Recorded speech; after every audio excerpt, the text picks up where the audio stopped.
Tax Talk Radio, coming to you live from podcast. I haven't done this for a while, got a new phone, trying to figure it out. I got a phone with more capabilities, but good luck me trying to learn how to use this thing. I'm going to shoot with 5 quick questions today. We're going to start with Jarvis. Jarvis, so your question is, can you do the training yourself to learn how to? Yes, anybody can become a tax preparer. You have to have skills. You have to know how to study, how to prepare for a test, and how to train mentally and emotionally to become a tax preparer. It can be frustrating. It can be happiness with me. It's what I love doing. I love helping people, but I don't always give good news. So you have to learn how to define the two. So yes, Jarvis, anybody can learn how to train to do this. Question number 2.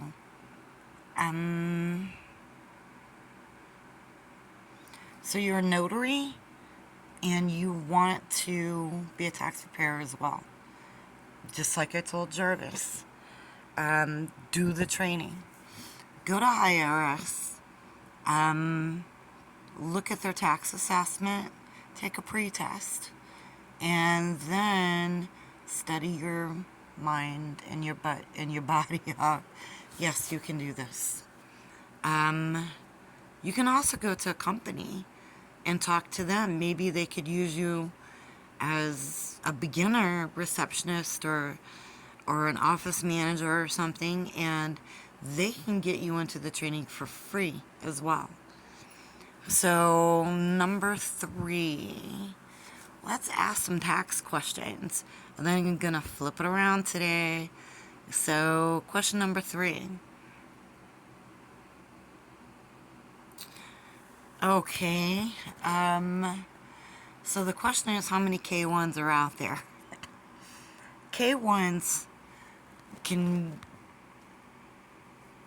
mean a manifest of different things.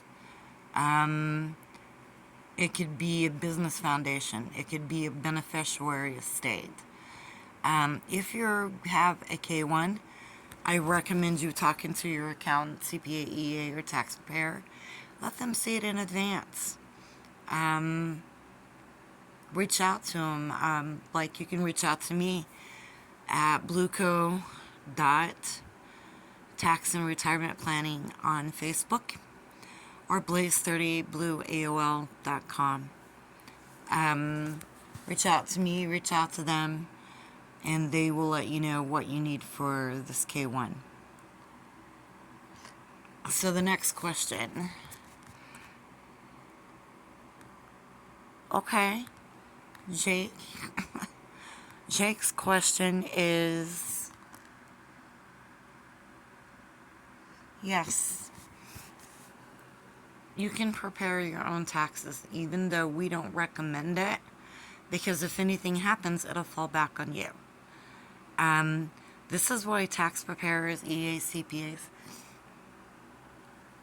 advisors, attorneys, they have to go through training, specified training, to make sure that we clearly, politically correctly prepare your taxes.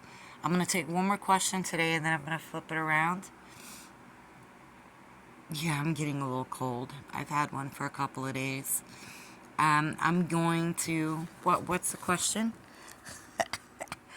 Yeah. The question is... Okay, so you owe tons of money. Did you watch my podcast last week? So there was the same question in there. You owe money and you want it to get resolved before the end of the year. There are a lot of companies that can take care of that. And I recommend you looking for them. They're resolution companies. Most of them are called Tax Resolution. You can also go to smaller offices, CPA offices. Some have training. Make sure whoever handles your situation has the proper training that they can pull the script and take care of it for you. Okay, so I'm going to stop there today. I want to flip this around because now it's the tax preparer's turn. This is what we want from the clients. And I'm going to say this. I've been home all summer and you've had time to get your accountant work done. January is coming fast. Thanksgiving's this week. Are you prepared? Are the truckers out there, are you guys prepared?